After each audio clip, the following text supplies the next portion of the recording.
Hi, I'm Theodore Shaffer. And I'm James Monroe. And today we'll be going over Kyle's Bulldog Bites feature, Sydney's inside look on the new CTE Wing with Mr. Blake, Liam talking to the fishing team, and me, Tyler, and Edwin's club feature of the month. That's all right here. Right now, on RCTV.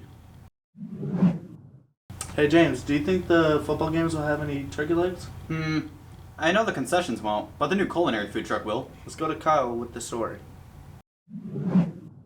This year, RCHS will have a new place to eat. What am I talking about, you may ask? Our new food truck called Bulldog Bites, of course. We asked a customer why she purchased from the food truck. It's exciting to purchase from the food truck because this is benefiting RCHS, our students, our school, and I'm supporting them. That's why I'm here. We then asked our culinary teacher, Miss Purvis, how she was able to get the food truck.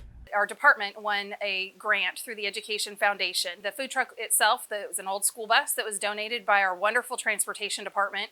We've had a lot of things that we've had to accommodate for it. Plumbing, electricity, we had it wrapped, getting the furniture put into it and equipment and that kind of stuff. So it's really exciting to be at the end of that road. She then explains what the profits of the food truck will go to. Student organizations within that, like TAFE or FFA, those types of student organizations are able to run the food truck. They'll get a portion of those profits. Also part of the grant was that a portion of the profits will go to charity. That organization that's running the food truck will get to choose the charity that they want to donate to, so we'll take care of that. And then the rest of it goes back into the food truck. Did you know that the food truck is being run by culinary students? We asked a worker why he's working for the food truck.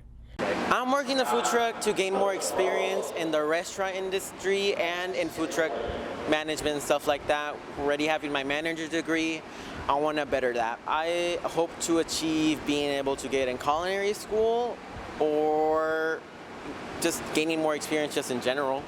If you're ever hungry at a football game, come to Bulldog Bites. You won't regret it. This has been Kyle Larsen signing out. Man, am I hungry after watching that. I wonder if the culinary students have enough room to prep everything.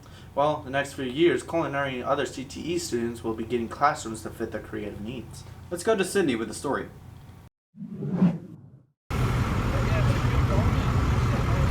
I'm sure many students have noticed the construction happening at the school. Well, I'm here with Mr. Blake to give you the scoop on what's happening. So right now we are making an addition to the back of the school to add an entire CTE wing. Basically where there's a bunch of science classrooms right now, and that will actually go all the way to the road, the back entrance. Mr. Blake tells us why we are adding on to the school.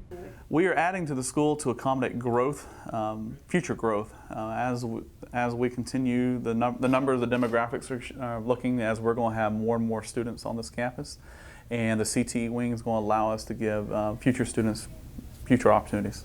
The new CTE wing will benefit the students here at RCHS. As students, you will have way more opportunities. So we'll offer different certifications.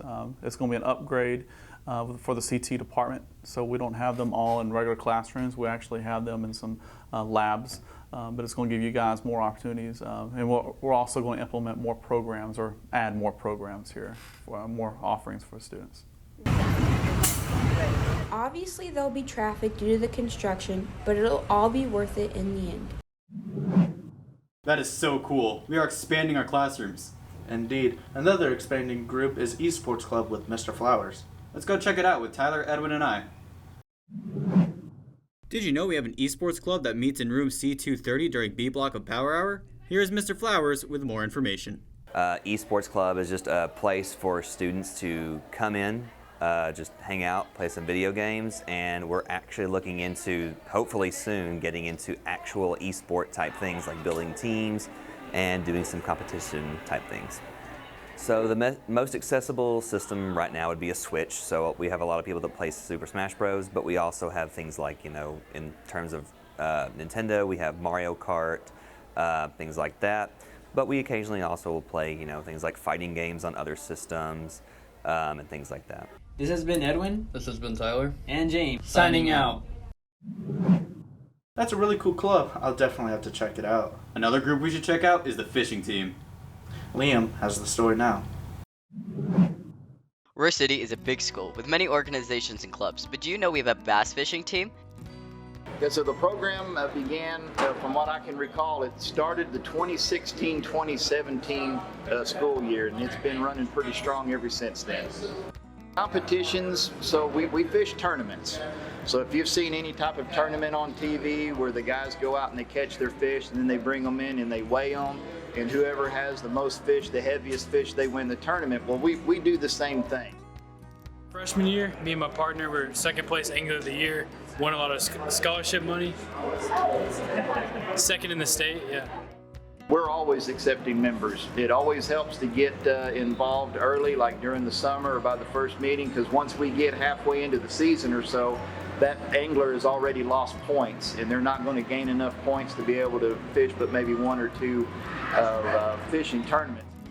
We asked some of the members of the club some of the cooler things they get to do.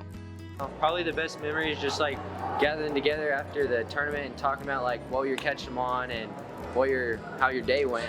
We got the line stuck in a tree and caught a fish while it was stuck in the tree, and it was chaos. But we ended up getting it. It was about 5 pounds. It was real fun time. If you're interested in joining, feel free to check them out here at Roy City High School. What a great catch on the fishing team, Liam. For more content like this, go to youtube.com/RCTV. This has been James Monroe and Theodore Shaffer signing out.